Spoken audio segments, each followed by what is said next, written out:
Il-lejla tajba u nilqawkom għat-tielet ġimgħa ta' The Malta Barbecue League.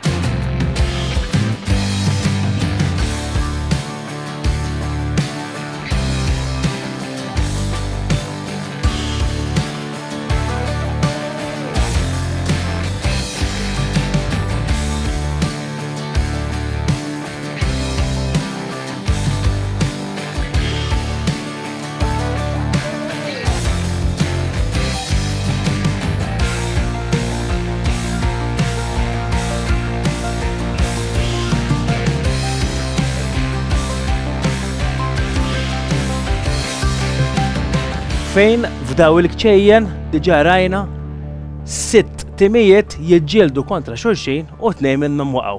Imma llum naraw 3 timijiet oħra. Imma dak il-kiesaħ fejnu. U vera kiesaħ minn ġol friċ. Ejja, oħorġu barra. Itlu fis-supermarket tagħna li kif qed tarawha mammar b'kollox. Ħut, laħam, tiġieġ, ħwawar, sosis, anka section ta' ċiniżi għandna, immaġinaw ftit. Il-kontestanti tagħna jitlu għaw ġew u meta jitlu jażlu l-ingredjenti tagħhom biex ikunu jistgħu jippreparaw il-platt skont it-tema. Eżatt, illum tema oħra bħalma minna fil-ġimgħat li għaddew u nfakrukom illi ir-rebbieħ ta' The Malta Barbecue League jieħu din il-medalja cash.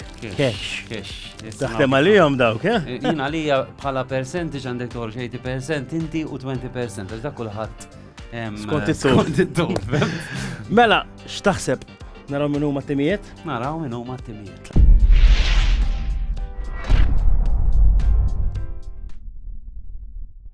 Dan Dwayne ta' 37 sena u għandu żewġ tiħwienet tal-ikel. Il-ġibda lejn l-ikel bdiet ta' 14 sena meta beda jaħdem f'dolċerija. Jieħu pjaċir ħafna jser il-laħam u għal Dwayne l-ikbar ambizzjoni li jibqa' joffri l-aqwa servizz lill-klijenti tiegħu. Daħal għal The Malta Barbecue League għax challenge ġdid u fl-istess ħin jieħu pjaċir.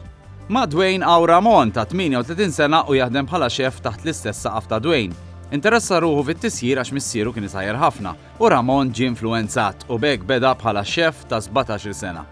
Ta' 18 sena ltaqa' mal-mara tiegħu u huwa inserta b'kombinazzjoni wieħed mix-chefs prominenti li għandna Malta, is-Sur Marvin Gauci. U nimmaġinaw li Ramon taħ xi parir jew tnejn kif għandek is-sajjer kif suppost. Kif għedna Dwayne u Ramon jaħdmu flimkien taħt l-istess saqaf u ħabba fek semmew l-isem tat-tim The Burgers Team.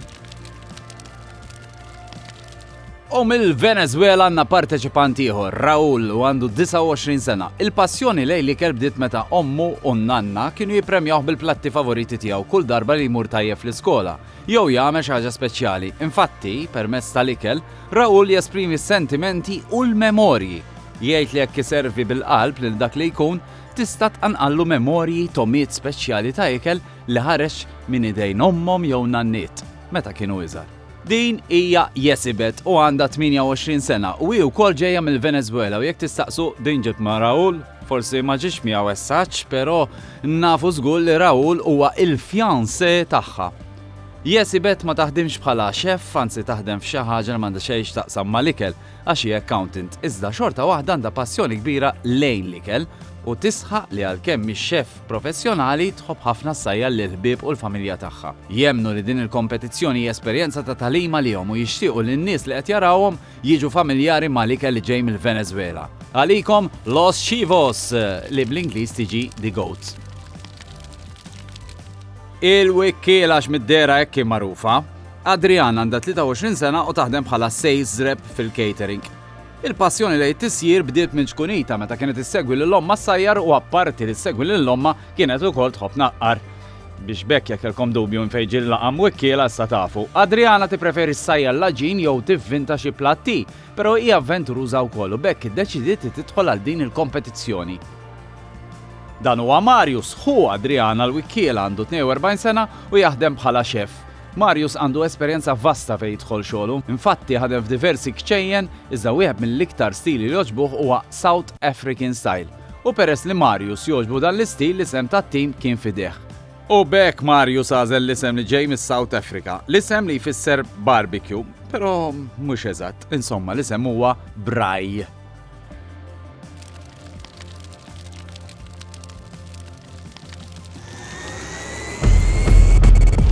U dawn huma it-timijiet tagħna tal-lum. L-lum reġanna taħlita ballata. X'ġifieri? Il-fatt għanna l-dawn minn Belarus hawnhekk. Le, Maltin, sanna. Janna, Wikkiela! Wikkila. Malti, jorek. Mbagħad għandna da żewġ Maltin, jidru Maltin aro. Jidru. U hemmhekk għandek koppja minn Venezuela. Issa jena nagħmel l-ewwel biċċa qabel ma nibdew nirħet l-ismijiet. Tlek waqt midrabi xorta nġibhom żiena. Ħaniprofa llum. Ejja. Jeksibet. Good. Very good. Very good. How are you? Good. How are you feeling about the competition? Excited? Of course. Always. Raul, Hello. you are married?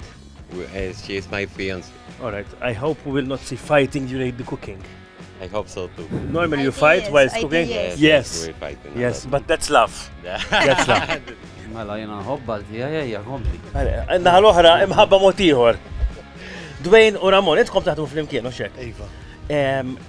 Intkom taħdmu s-sajru, u xek, koki. Eżatt. Xtamlu? Aħna namlu burgers. U tkunu għanċitati li tamlu ġurnata s-sajru u ġerti s-sajru. Mbagħad jiġi bħala xogħol ma tkunx ma tibqax eċitat. Imma l-lum issa ħajkolkom tema li jista' jkun. Eżatt, hekk tkun iktar eċitat. Ejja, nawguralkom. Thank you. Ħatmur Għamma nkellem Il-wikkiela. All right, kif aħna? All right. Mela, wikkiela inti x'ismek fil-verità? Adriana. Adriana. Għaliex wikkiela? Għax nħobb nikol. Inti xogħolok hawn tiekol. Nikol nsajja. Dik tikol u sajja. U int Marius? Jena xef. U kol, tajjeb għanna ġdid għallum. Ejja. U ixef u kol? Nbiħli kelli. Itbiħli kelli għamelu. Le, nbiħli kelli. Dan huwa status ta' Facebook complicated. Tajjeb dal-kas. Mela. Aħwa. Ma tistax biħli kell daħu. Mux hekk, mela. Kien hawn minn biħ il-ħuħ. Vera. U ovvjament l-għanna il-kompetituri għanna u koll il-xef uffiċjali tal-ġurnata. Ħanaraw minnu.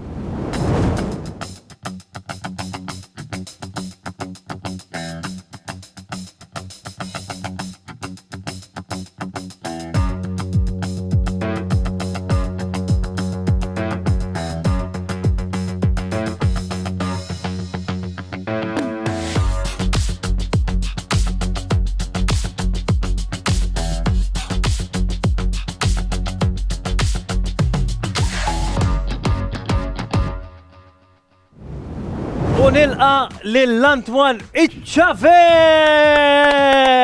Antwan, jena Antwan. Ilna nafu l-xurxin. Fuq 20 sena. Anka jena niftakar dak il-restorant li kellu perikolus biex tasal għandu. Li tidħol, kellu triq dejqa sewa, tidħol f'siktek imma jek toħroġ. Ġili waħġiħat. Għatman l-ewel qabel kollox, abjat jew aħmar. Abjad. Taf li anka jen l-abjad ħatittantaru. L-abjad istaqbad ġej s-sajf u naqa kiesa u Fimni, L-aħmar eccellenti kien sissa sommelier tajjeb, ġviri Satara l-abjad, bro. Isma, da xej fuqek, xinni l-speċalità tijak bħala ċeffek li kellek tgħid li l-aħjar ħaġa jena għal di. Tijaj anka eżempju kif bdejt ċef jena bdejt ta' 30 sena nsajjar, għax ummi. Filla qatt ma ħallit ninsajjar, għastos, tittiġi ħdejjilli għaxan ħamġir għal-kukerja nħallila l-gas miftuħ jew għaxek, jizek bħal meta għandek xi tifel ta' 3 snin it-tifhem. Mbagħad insomma tibda tikber u hekk it-tifhem. U konna grupp ta' ħbieb u hekk kelli kamra fl-għalqa, l-ewwel ristorant li bdejt u mbagħad insomma kienna nagħmlu l-ikliet u hekk. U tibda tieħu pjaċir is-sajjar u joġobhom l-ikel ġin u hekk jiġu xejn ta' kien ta' barra minn hawn dak iż-żmien u mbagħad bdejt bil-barbecue, jiġifieri llum vera. Ftakar il-majjar. Intema. Eżatt, tu għaxina bijem bdejt. Pero kieku kelli ngħidlek jekk inħares lejk u naħseb il-reputazzjoni tiegħek naħseb ta' ikel Malti. Eżatt, aħna kemm jiena u kemm għandi xeffijiet ġifieri fissati fuq l-affarijiet Malti. Jiena infatti inventajt il-fenek bil-birra Maltija. Għamilt pizza bir-roħra Maltija wkoll, tifhem? Għamilna hot dog b'xarba ġifieri soft drink Malti wkoll imħallat massos biex għamilni tifhem bis-sos ta' drink Malti wkoll. Xorfod naqsdoq Cheers. Allura allura nħobb ġifieri inħalla tul fejn jidħol Malta jiena l-ewwel qabel kollox ġifieri. Jiena tlajt l-Awstralja għamilt ikla Maltija li ħadd ma għamilha ġifieri tenkata. U tallajt l-ingredjenti kollha minn Malta ġifieri. Semmek. Ejwa, u Tellajt il-ġbejniet? tallajt eżempju konserva Maltija, it-salsa tat-tadam li nagħmel għall-ispaketti tal-fenek, il-seasoning tal-fenek, il-birra li nsajjar il-fenek bija, tifhem? Kollox. Kollox. Kont mela. Ma kienniex għax kienna tallajna tim ta' 8 minn nies anka. Biex jieħdulhom il-bejt. Għax kull persuna kien allaw li talla 2.7 liter ta' alkohol. Allura minn pakketti birra kull wieħed. Kulħadd jisnid. U kienu jisem deb, ara mi jidħol fil-ċina rajd din tifhem xaġa li mhux ħajsibu għall-Awstralja kien għax bir-roħra hemm Malti għall-Awstralja. Isma' minna u ftit ieħor ħajkollok ir-responsabilità li da 300 li ħajlabulhom jgħaddu minn taħt il-manna reħ tiegħek tajjeb. Tista' tgħinhom ukoll. Tista' tgħinhom ukoll. X'irid ikollhom imma lik, ġifieri meta tara x'għad tisajjar. X'inhi l-import? Ħanejdlek, għax inti bħalma jgħid il-Malt il-qatt il-musmar fuq ras, u eżempju jiena jekk ili issa bil-karriera tar-restorant 19 sena din is-sena, l-iktar xogħol li għamilt fuq il-grillja. Tifhem għax billi anke r-restoranti għandu l-grill qudiem in-nies jiena iktar noqgħod qudiem in-nies għax minn ġie fejn u ċabel. Anke għax naqra showman Insomma tonċekem. Dukħallek għalik fuq l-istage.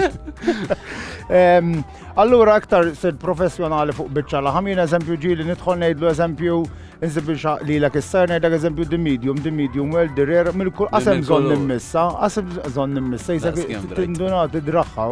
Eżempju nammetti li eżempju tisfer kważi għamlu l-fenek aħjar minni, irħilu jettilhom jiena kif isiru r-riċetta, ma mbagħad l-oġġett tkun prattiku iżjed. Tifhem? ċavet, miegħek mhux ħajkonna problema fuq ix ħaniddiskutu imma li qed ngħidlek għandek responsabilità 300 tajbin ħafna u fidejk ukoll biex tagħti parti. Eżatt, mela. X'namlu? Nibdew? Ejja, x'tata x'illum Mela, il-display. it-tema tal-lum. Minn hawn nixtieq ringrazzja ħabiba tiegħi Katriona illi għenitni ħafna biex rix bit-tema tal-lum. U t-tema tal-lum lawent u laqdin f'din l-atmosfera sajfija sabiħa kull ma jonqos il-murdoli ta' festa hija Korona. Il-tema Maltija. Ħaninżalek il-kappelle fuq il-display prosit. Il-bżar oġbok mal-ġem. Konserva. Dak proprajt namel salit bil-bżar, ma ġinix tajb un bat għamiltu garnish. Tajjeb ħafna. Mela t-tema tal-lum hija tema Maltija, għandna żewġ timijiet Maltin imma għandna tim mill-Venezuela. Ħanaraw kif ħaj jittekilja, kif Idur. Idur? Sa fuq l-ħam xorta tajb. Issa naraw. Brażiljani, Naħseb. Nibdew? Tlaqna. Il-kċina Maltija, aħna marufa żgura l-fenek. Imman batem il-minestra, soppa tal-armla, il-bebbux bigilla, pastizzi timpana. Pero barbecue? Min jaf għal xisse jmorru l-lum. Il-ħut fuq il-barbecue xi spnotta jew kella xi gambli jew jinna fil-qarnit kollha jmorru. Il-majjal Malti wkoll kapaċi jkun protagonist illum. Imma insomma, naħseb illi l-varjetà mhux se tonqos. Naraw ukoll kif il-barranin se jsajru Malti u kif se jirnexxilhom joħorġu t-tomit tal-bajda u l-ħamra.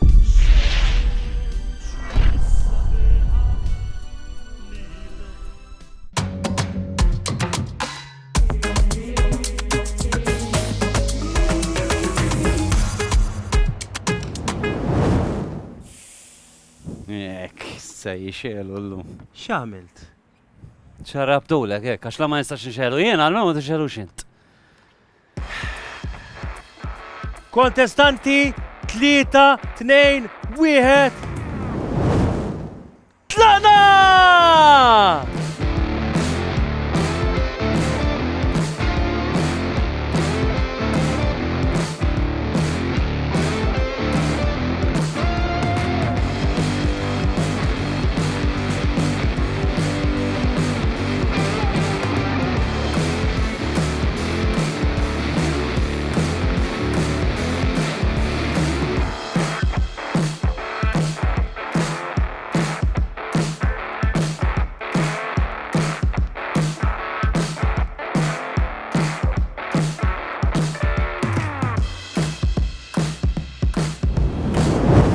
Mela, x'qed nagħmlu hawn? It-tema Maltija dwejn.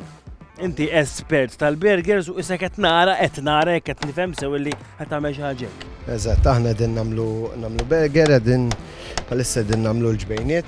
Ovvjament qed nippruvaw kemm jista' jkun namlu naqa ta' tema Maltija u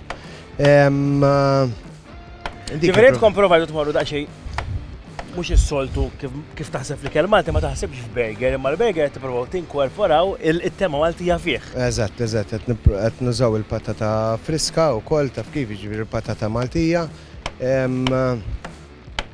Dak bażikament li qed nippruvaw nagħmlu. Teknika kbira, Ram. Ejwa. Għax m'għandix biex nqattaħħa.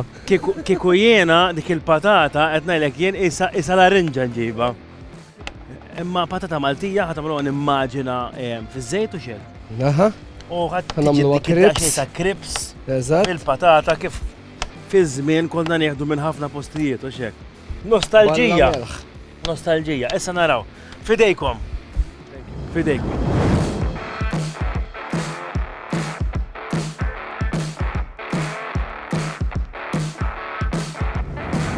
So, impress me, okay? Can you say this in Maltese? Benna. No, not the brand. What's inside? The cheese. Cheese, what? J- Jbeina. Jbeina. Okay. So what are you doing with the jbeina? It's inside in the rabbit. Huh? We're gonna make filling with mushroom. And Okay. jibeina, we're gonna make rabbit. We put inside with roll.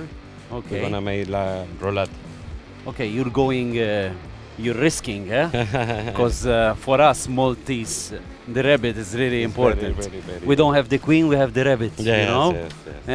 And do you cook rabbit in Venezuela? No. Yeah. Yeah. Huh? It's the first time. They're scared of the rabbit. Okay. And Sometimes think it's chicken, but Oh, okay. they don't know the flavor. You know, in Malta there were times when they were using cats, but let's not mention that, okay? Okay, I wish you luck. I know you have mushrooms as well here already cooking, yes? Okay, so good luck, okay? Thank you very much. Thank you very much.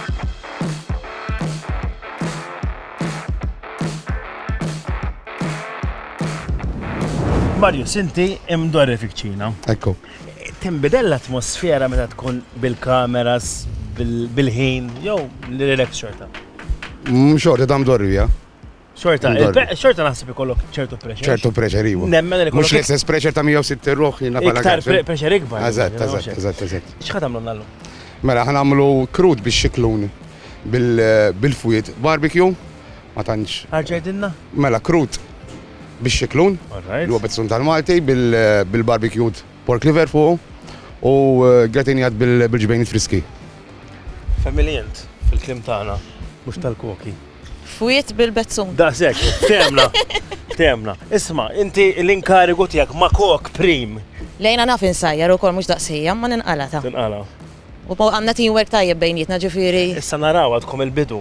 u le naqblu ta'. Ma nawguralkom u fimni milli qed nara anke li użajtu l-ħobb sekk xi ħaġa illi fuq l-imwiet l-oħra sissa għadna mhux qed naraw barra forsi il-burger bun illi ma nafx ħajuża Dwayne minn ħadd Fidejkom. Thank you.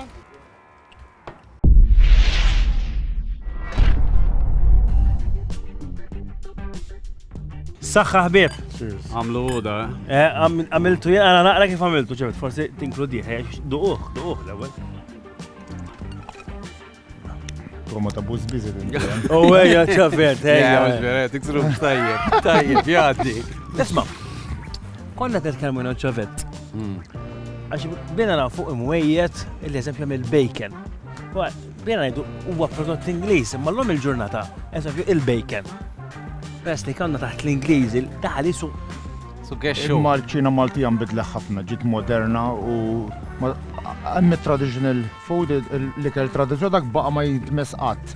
Kien il-patata l-forn, xi biċċa laħam il-forn, xi koxxa, xi spalla l-forn, il-fenek, is-summin. Għax anke l-laħam ta' żiemel ma niftakrux mill-antik li kien xi platt li kienna nsibu. Il-ġurnata llum iż-żiemel li nixtru aħna jitrabbew ġa farms, ranges apposta. qabel niftakarni 20-30 sen ilu jwaġġa żiemel ma jkunx jafdu. u da.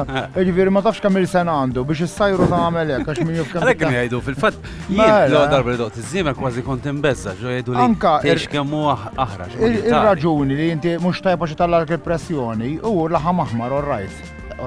Mela, ħan niġi biċċa importanti.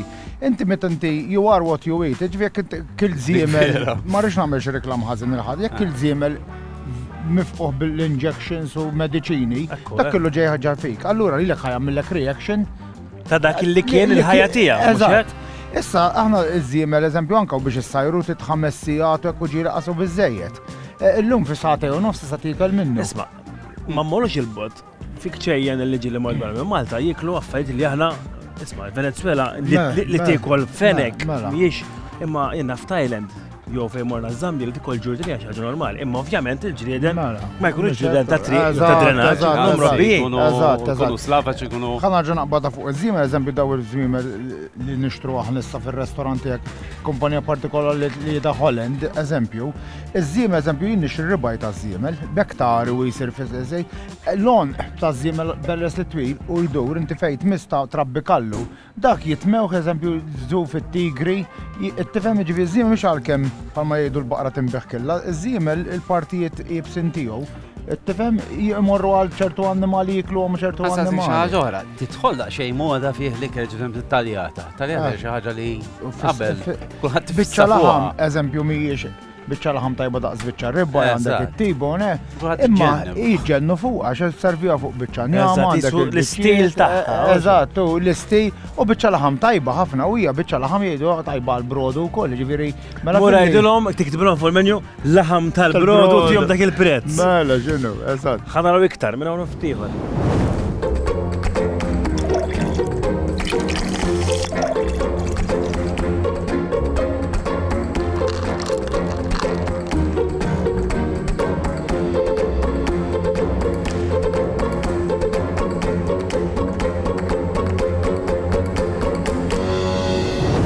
ċavet, dorta wara l-pentri, il-supermarket kif jgħidu Eżatt. Sander, ta' Għaw fit-tema, tajba ħafna, u rajt x'qed jagħmlu kontestanti. Nibdew mill-ewwel me. Insomma, nibdew Eżatt. kieku inti x'tagħmel kieku. Għax kont mu. biex insajjar jiena. Kieku biex timpressjona lil judges. Eżatt, u Tema xi ħaġa li hija fuq il-grilja. Biex hekk l-importanti, barbecue jrid Em, jidħol dejjem. Għadni niftakar għamilt ta' darba, jew forsi darbtejn, għamilt il-gambli, għaxxartom. ċaġa stramba imma vera tajba. Ġifiri nxtiq xaħat, ġifiri u l-attenzja jiprofa.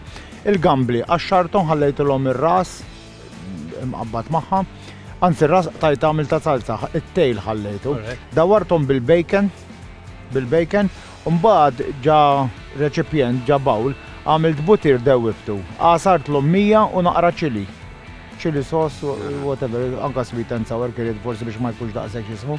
Mbagħad pinsel dawk għamilthom xirrom ledem bħal meta għandek aħna l-Malti magħrufin għal-fwit bil-bacon, engines un horse. Daw ġew gambli bil-bacon.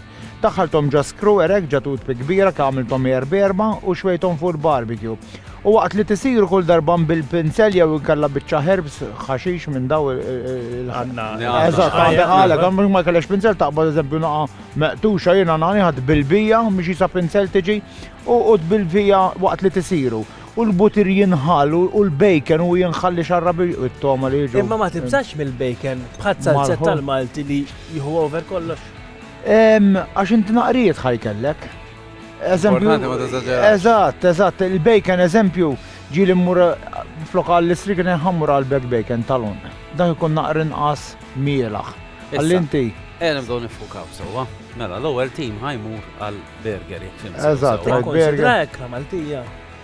Burger huwa xi ħaġa iktar Amerikan naħseb Imma meta jiena. fejn mar bil-ġbejna.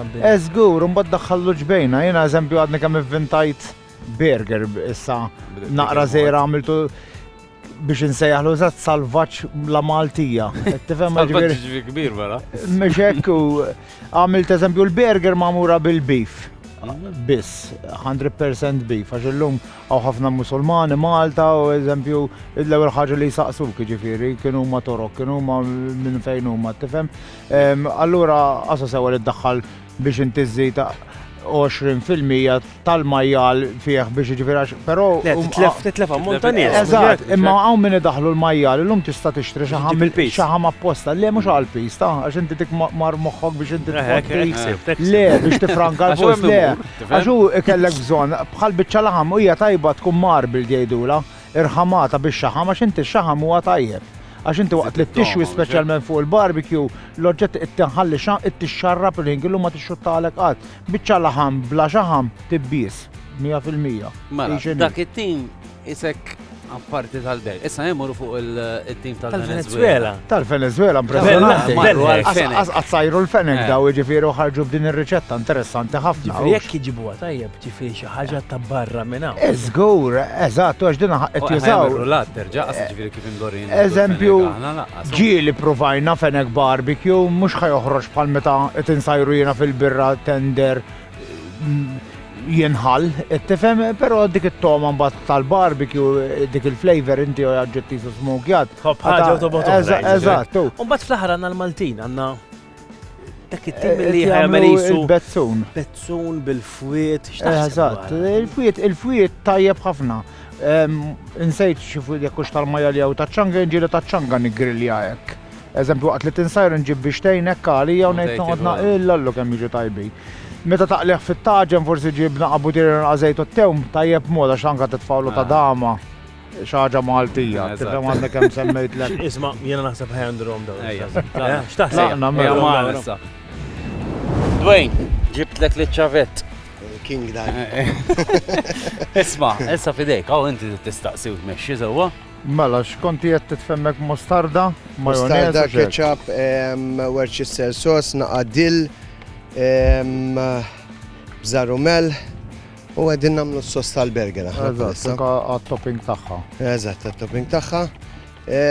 Konna kif t-lek l-ewwel konna t-namlu. Rajtek kellek li kapuljat tal-burger imlejta biġbejna bil-goat cheese. Eżatt. Għedin namlu u għalaqtu l-ġew issa. U bħala plating, ġifiri, kif ħajkun forma ta' burger? Mela, ħanamlu burger, ovvjament, u Jixwuħu, ovvjaw. Eżatt, ħanamlu fil-grilljaw. Fil-barbecue, għanna l-bacon, namlu ħahna dak, għamilna ħahna Karamellize bil-brown sugar. Dak nafta fil-pork. Għana siħbek xinu jgħamil, sewa, għax da, jgħat wahdu għaw.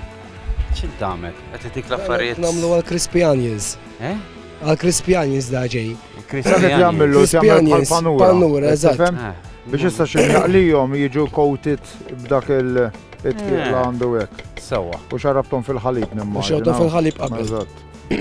Xol maħmux li l-għek għedit ċertu gradienti meta jmorru fil-ħalib joħroġ ħafna aktar aħjar. Sewa. Ħallukom bil-kwiet, tajjeb, tlaqna. Mela, good, los llave. Los llaves. Perdí las llaves. Wija ċevit, ftemna? Jave. So, how's the rabbit cooking? Very good. Very good. So Very good. Explain to the chef what you do. Mela, all right. Let's ask you.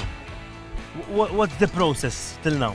The process, we make the filling with Gibeina cheese, mushroom, Gibeina. Good, yeah? You're good. Salt, pepper, we rolled, we sell in the plancha first, and after we cook in the barbecue here, slowly like 30 minutes, and after I cut. U l-fenek kien blad, And the boneless. fennec, the rabbit was boneless, right? Yes, boneless. Yeah, Boneless. it's with boneless because with bone it's a bit more time. But we hope. And so, in the foil there's the rabbit, right? In the And foil. there you have. This is the sauce. We take the head, onion, garlic. We're gonna reduce the wine to take the alcohol. After I put a bit water, a bit salt, and after I made rooks, and I space like sauce. ċavet, xtaħseb? Interessanti ħafna din. He is really impressed that you guys are actually doing the rabbit. Mumiex Maltin, ġifiri, u għazlu l-fenek biex jisajru dan il-mod, u mux faċli. And normally this is not a medium that you cook with, the rabbit. It's not something that you cook in Venezuela. No. No.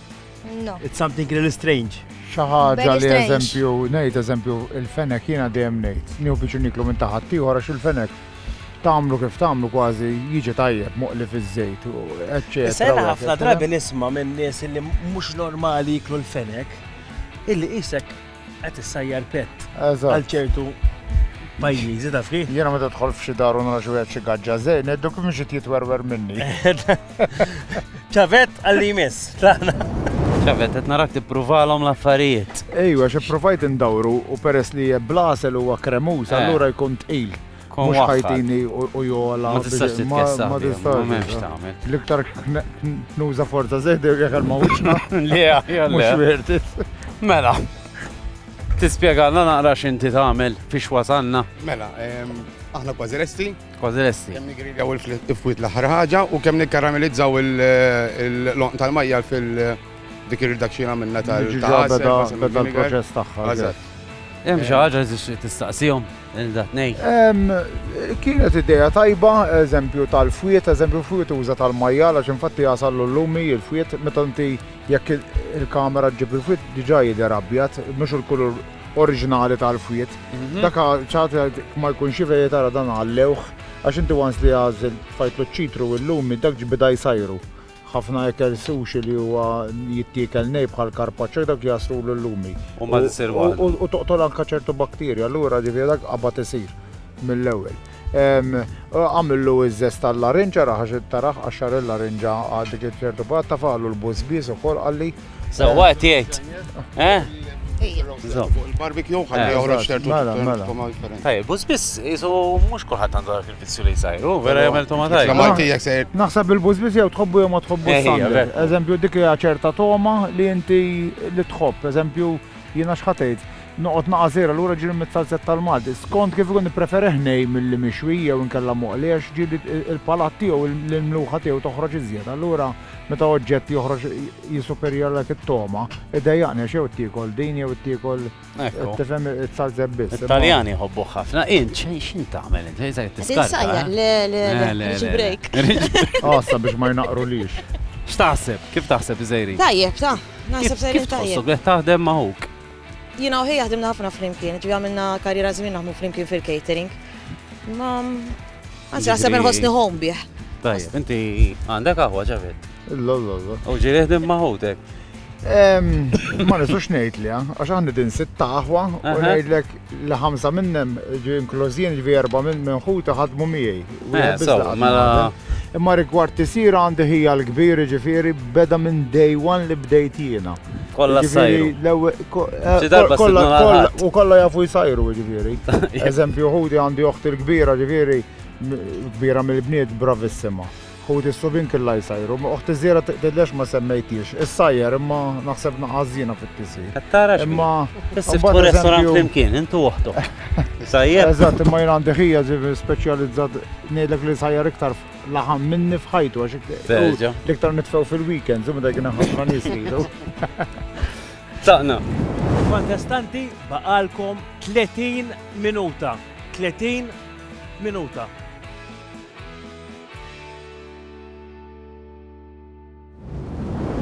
ċabet, issa dornijom kolla.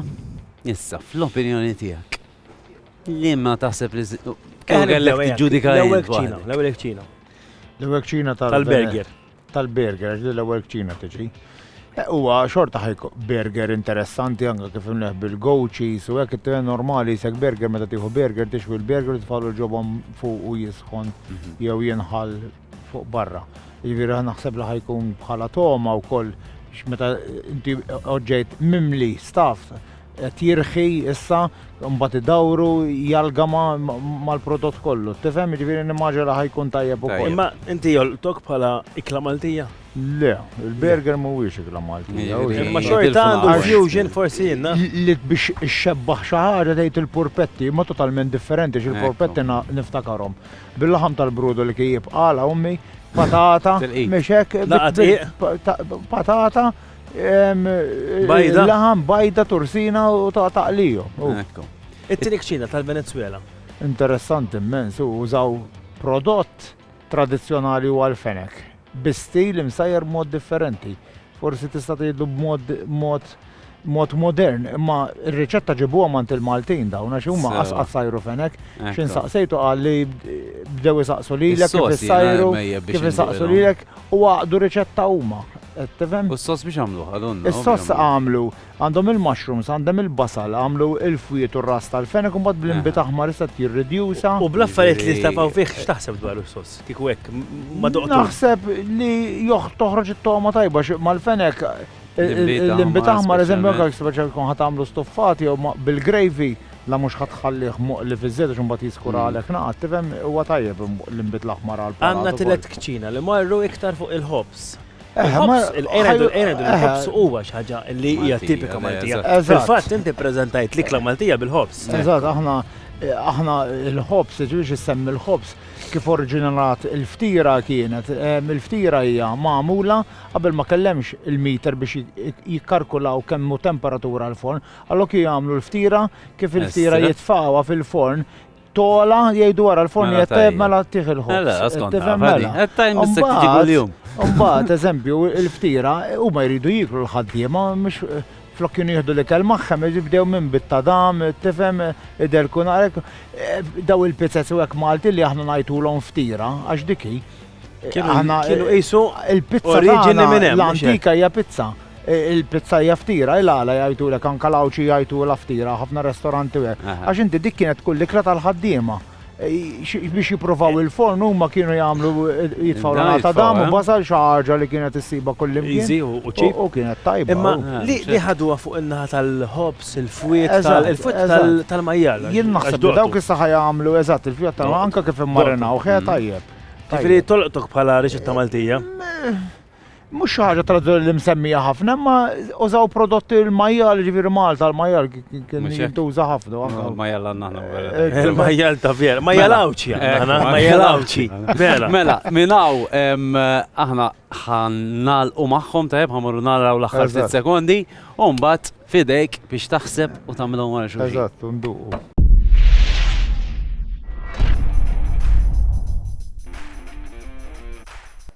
Kontestanti fadlilkom 15 il-minuta u nofs. Ġifieri ibdew preparaw biex tlestu l-platti. 15 minutes, 30 seconds, guys.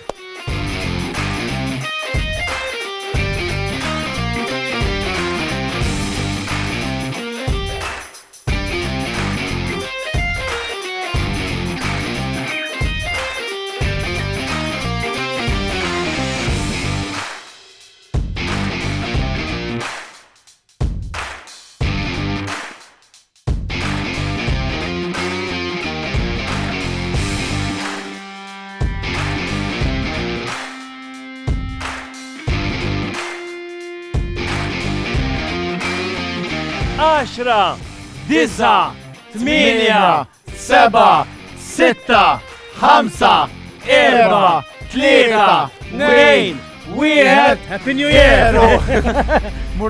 If u sajru! Top cooking, guys! Well done to all of you!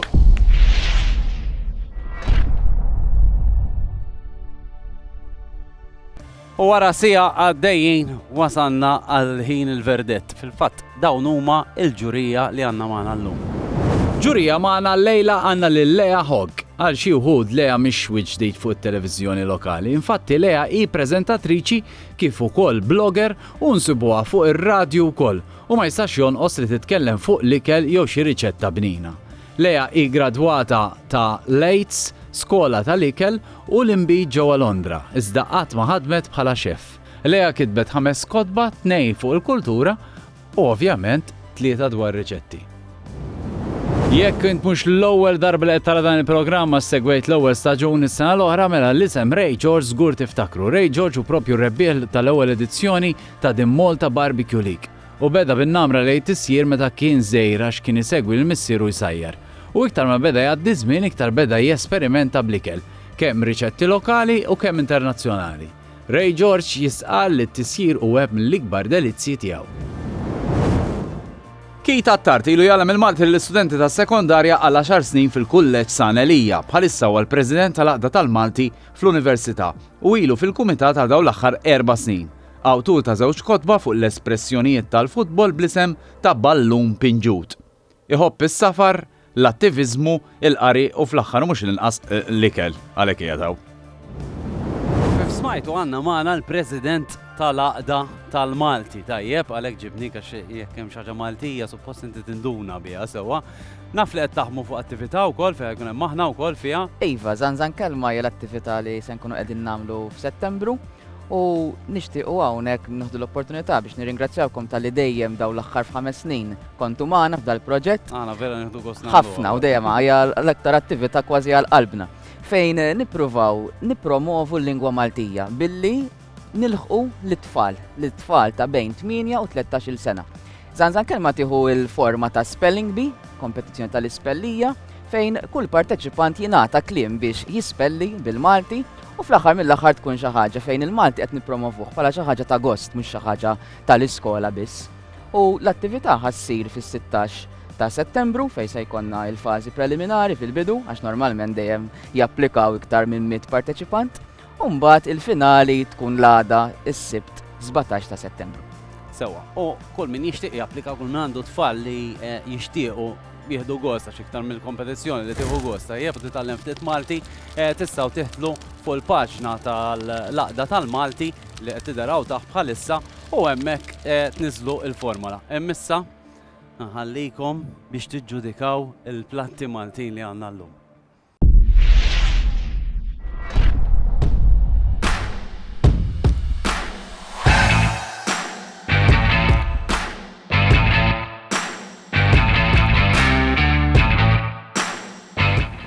Kemmu sabiħ il-presentation? Iva, prezentazzjoni kolorita ħafna.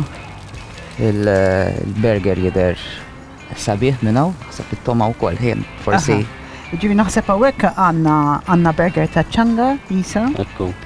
U mbagħad għandna xi ġobon. Xi ġbejna. Forsi ġbejna. Maltija beda fuq. U mbagħad hemm xi ħaġa bħal. Basal jisom tal-am. Pikkel. Jiena li hija di tajba ħafna. Naħseb wieħed mill-aħjar dishiet li ħadna waqt dan il-programm. Tajba.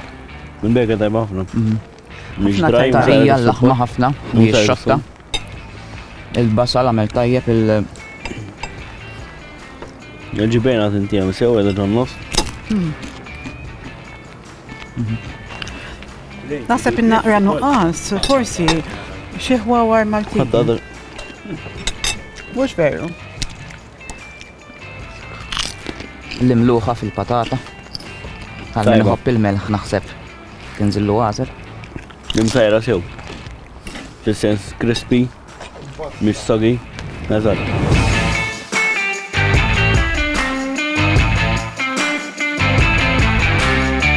Mela hawnhekk għandna l-fenek issa. Fenek tipiku Malti. U il-presentation naħseb sabiħ ħafna. Iwa, l-kuluri naħseb qed jidħlu f'xulxin għandek l-isfar tal-patata, l-aħdar tal-fażole, qed narazek l-asparagus u xek. U l-kulur tal-fenek. Kemmu tajjeb. Mżar kif suppost. Dilettant tal-fenek? Ejja, nħobbu ħafna fenekin. Ba' mojs il-fenek. Anki aħna nikluħ spiss ħafna. Għax healthy. White meat, u xek. Ekku. That dish very oġobni. Il-patata kien bala forsi jisu 2 minutes sek. Diffiċli ħafna meta tagħmel paragun dan id-dish ma liħor. Ejja, il-konċett differenti, Tantu ma differenti, ma tnejn tajbin ħafna. Però xorta jekk forsi kien joqgħod dik iktar il-patata. Joqgħod ħarira żgħira. Ħarira, ma t-toma tagħha xorta da. Tom immieda. Naħseb l-standard il-lejla veru tajjeb. Ejja, qed iżommu l-istess livell.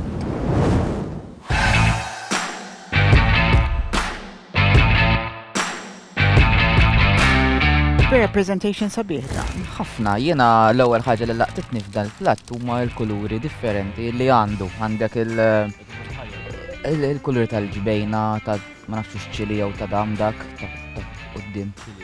Ċili jidher u xek. Għandek il-patata taħt tagħmel dik il-kulur safrani tagħha u l-laħam imsajjer. U xi ħaġa u taħt ukoll, jisu xi puree ta' xi ħaġa. Il-laħam tajjeb ta' fjenhom. Nimsajjer sew, tender. Ma naqra toma. Għandek ħelwa. Ħelwa, Għandu toma. eżatt. Toma ta' ħelwa, Ma ejja. nafx toġobniex, dik it-toma ħelwa. Jien personali ma ddejjaqnix, imma. Ma dejjaqniex, ma għandu toma ħelwa. miex il-favorita tiegħi, dik it-toma ħelwa. Mal-majal mux li nepreferi daqsijek. Il-ħelewa iktar nepreferi ma papra jewek. Pero, tajba, it-testa wara jisu. Huwa ħafna wkoll tomijiet differenti li amalgamaw tajjeb flimkien.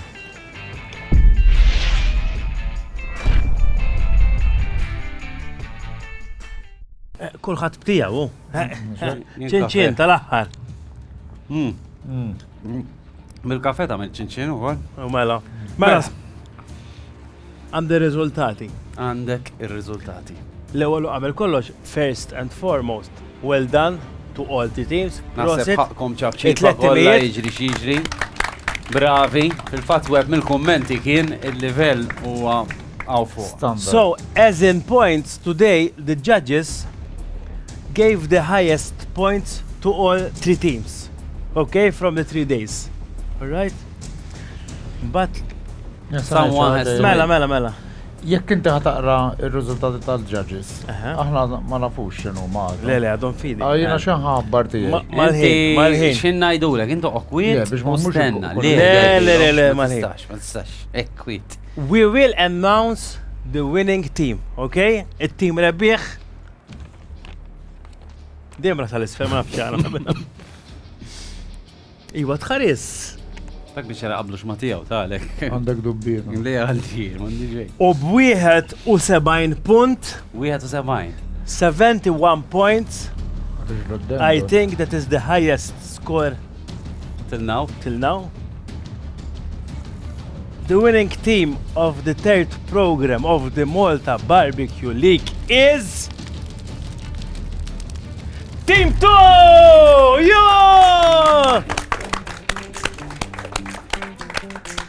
Għafasa. Tara, team tal-Venezuela juhu l-ewwel With the rabbit. Well done. We have almost 4 years in Malta, and we try to testing different dishes in Malta, and some friends from Malta give me rabbit, octopus, bracioli, and the flavor is very good, and it's hard to make this flavor for Maltese people. All right, mela. Sinjuri, għanna żewġ timijiet. Tajjeb iż-żewġ timijiet Maltin, okay? It-nej li intom kien qed nilabu l-burger kontra l-fwieta hawnhekk sewwa. U dawn huma All right. Dawn huma il-punti l-ewwel team 1 intom ħadtu rnexxilkom tiġbru għand il-ġurija 68 punt. Fil-waqt li intom minn il-ġurija ħadtu 65 punt. U allura hawnhekk tidħol inċabet. L-10 punti tiegħek ħaddihom il-team 1 jew inkella ħaddihom it-tieni team ta' warajna. Team 1?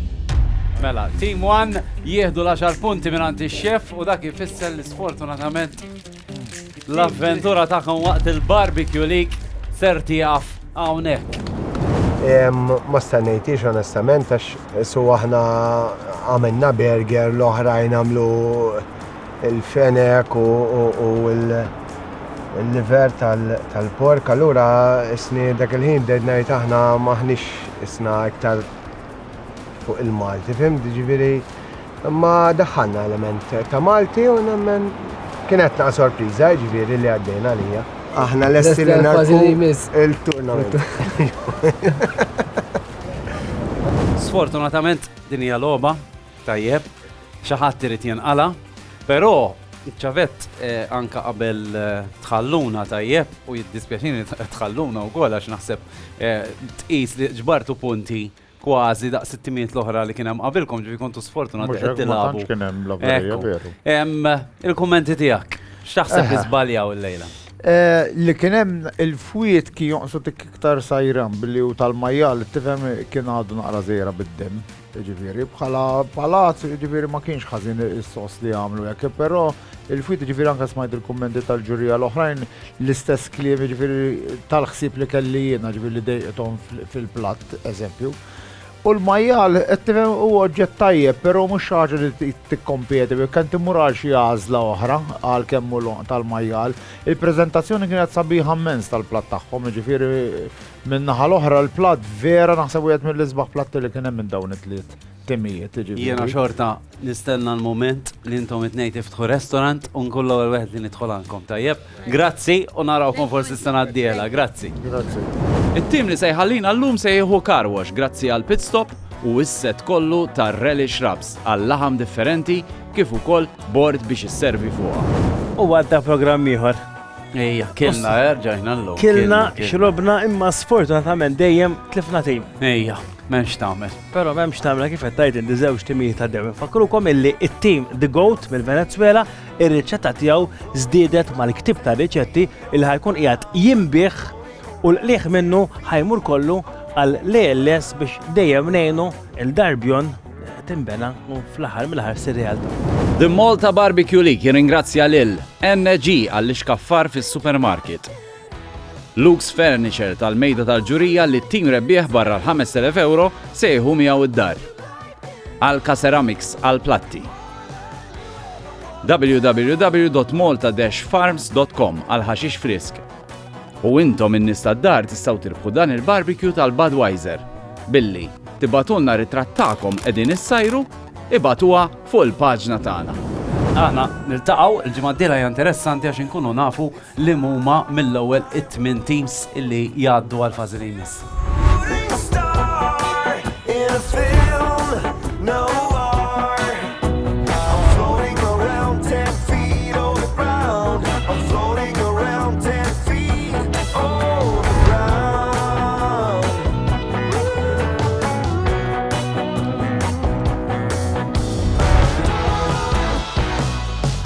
The Malta Barbecue League jixtieq jirringrazzja lil Azzopardi Fisheries, Bridgepoint, Golden Harvest, Fiorucci, Gato Negro, BioAqua Garden, Snow White Meat and Poultry, M. De Mayo Wise and Spirits, Ardap għall-spray tan-nemus, Bull Europe, Wellbees bil-Carrefour Products, Piscopo Gardens, Borges Oil, Wenzhou Asian Supermarket, World Marketing, Angelo Aquilina għal-Friġis u Lamb Brand.